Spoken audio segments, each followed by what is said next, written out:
Mesdames et messieurs, et mesdemoiselles, bonjour. Bienvenue sur mes plateformes d'information et de décortiquage. Celle-ci, c'est J-Visionnaire, qui est sur Facebook. Et il y a une autre aussi qui est Infomonde. Mais aussi, je suis sur YouTube. Et ma chaîne YouTube s'appelle tout simplement Kanté J-Visionnaire, le vrai. Et donc, je vous invite largement et massivement à vous abonner à mes différentes plateformes d'information et de décortiquage. Oui, mesdames et messieurs, comme vous avez constaté, depuis la création de ces plateformes, nous ne cessons chaque jour de vous informer et de décortiquer les mêmes informations avec des explications fiables. Et donc, chères dames, chers messieurs, chères demoiselles, ce matin, monsieur Vladimir Poutine, vous savez qu'il était hier en interview. Et donc, hier mercredi, il a profité de l'occasion. Ouais, est-ce qu'on peut dire profiter de l'occasion?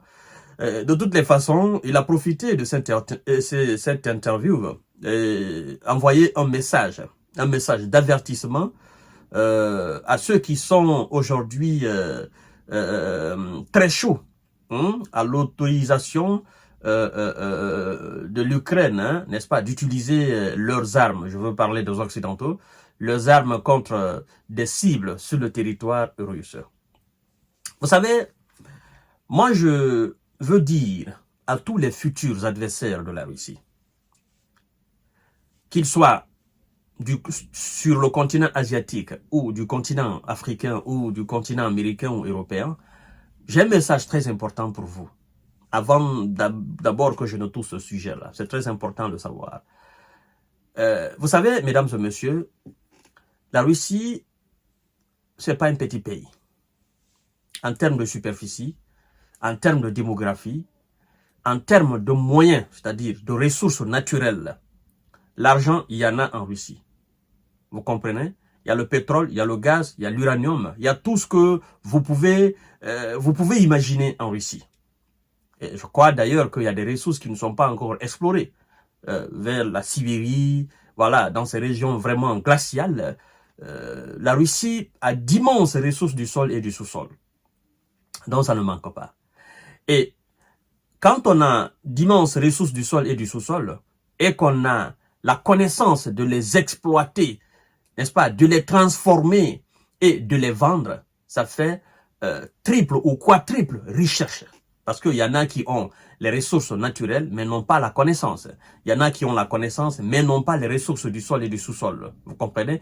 Mais lorsque vous, la nature vous a gâté, vous avez non seulement les ressources du sol et du sous-sol, mais vous avez la connaissance d'extraction de ces ressources et de transformation de ces ressources, c'est que la nature, le Dieu de la nature vous a naturellement gâté. Et lorsque vous avez un tel pays, avec une telle capacité, une telle, n'est-ce pas, intelligence, vous devez de réfléchir 1000 fois avant de vous attaquer à un tel pays. Vous comprenez? Parce que les USA et leurs alliés, en débutant cette histoire ukrainienne, ne pensaient pas que la Russie pouvait aussi être puissante, pouvait aussi monter en puissance, n'est-ce pas, dans son opération spéciale militaire en Ukraine. Il se disait, non, nous allons finir avec l'Ukraine, avec la Russie en une semaine. Nous allons créer l'effondrement, le peuple russe va se révolter et puis c'est fini pour Vladimir Poutine. Ça sera l'effondrement total de la Russie, de son administration, et puis nous allons démorceler la Russie, chacun va prendre sa part. Ils étaient conscients déjà de la capacité russe à relever les défis, pas des moindres. Mais ils ont certainement voulu tester. Parce que, certes, ils ont les moyens, ils ont la capacité russe devant eux, mais ils se disent, si ça ne tient qu'à ça, nous pouvons démolir la Russie. Mais ce qu'ils ont oublié, c'est la résignation de la Russie, la résilience de la Russie, je veux dire, et l'harmonie entre l'administration, c'est-à-dire l'harmonie entre le Kremlin et le peuple russe. C'est ce qu'ils ont oublié au fait. Ils ont oublié que même si en Russie, il y a des citoyens russes qui ne sont pas vraiment d'accord avec Vladimir Poutine et sa politique, Mais ce qui est maintenant de l'intégrité territoriale et physique, ce qui est de la culture russe, ce qui est de défendre la patrie, le peuple russe s'est composé avec son chef. C'est ça. En fait, la grande différence, c'est ça. La Russie est un pays où le peuple est capable non seulement de ne pas être d'accord avec son chef à l'interne, mais le peuple est capable de dire à l'étranger, stop. C'est vrai que nous sommes chez nous, on n'est pas d'accord avec notre chef. On peut le dire avec tout ce que nous voulons. On peut avoir toutes les haines contre lui. Mais c'est lui qui viendra de l'extérieur pour venir nous faire du mal. Non. Nous savons construire un bloc en ce moment avec le chef, notre président, vous faire face, finir avec vous. Et maintenant, s'il faut qu'après, nous fassions face à notre chef, ça c'est notre problème interne. C'est là le problème. Les Américains et certainement les Européens, ils ont oublié ce facteur-là. Je ne peux pas nier qu'il y a des Russes qui ne sont pas d'accord. Il y a une bonne partie de la Russie qui n'est pas d'accord avec Vladimir Poutine. Mais ce n'est pas pour autant qu'ils vont délaisser Vladimir Poutine pour être à la merci des Occidentaux. Ah, c'est là. Et la Russie dit quoi? Monsieur Vladimir Poutine dit quoi? Il dit tout simplement, d'abord, il avait dit, ceux qui sont animés par cet esprit, en quelque sorte, ceux qui sont animés par cet esprit, d'autoriser l'Ukraine à frapper des cibles sur le territoire russe, ils doivent mesurer les conséquences de cela. Certainement, les Occidentaux se sont dit, bon, les conséquences, ça sera tout simplement pour l'Ukraine. S'il doit avoir des conséquences de la part de la Russie, ça sera tout simplement l'Ukraine. Mais ils n'ont pas vu cet autre facteur que Vladimir Poutine pouvait évoquer. Et c'est ce qu'il vient d'évoquer dans son interview. Les intérêts de tous ceux qui veulent donner l'autorisation à l'Ukraine de toucher des cibles sur le territoire russe. Leurs intérêts à travers le monde. Ah oui, nous allons donner des armes à des pays tiers, particuliers, susceptibles de toucher les intérêts de ces pays occidentaux à travers le monde. Et ça, il faut dire que il y a des coins de ce monde où les Ouïsa et leurs alliés sont en train de défendre farouchement leurs intérêts. Face à qui? Face à des adversaires. Ce n'est pas sur le continent européen. Il y en a sur le continent asiatique, il y en a sur le continent africain, il y en a sur le continent naturellement américain, il y a même sur le continent européen. Donc il dit, nous allons donner des moyens très efficaces, des armes aussi à ces pays tiers susceptibles de porter atteinte à vos intérêts à travers le monde. Quelle stratégie! Parce qu'eux, ils pensaient seulement que quand Vladimir Poutine dit mesurer les conséquences, ils pensaient seulement que les conséquences se limiteraient à l'Ukraine. Mais non, il vient de refroidir, mais d'une façon glaciale, les ardeurs des Occidentaux. Parce qu'ils n'avaient pas pensé à cela. Ils ne pouvaient pas, c'est-à-dire, ils n'ont pas vu venir cela.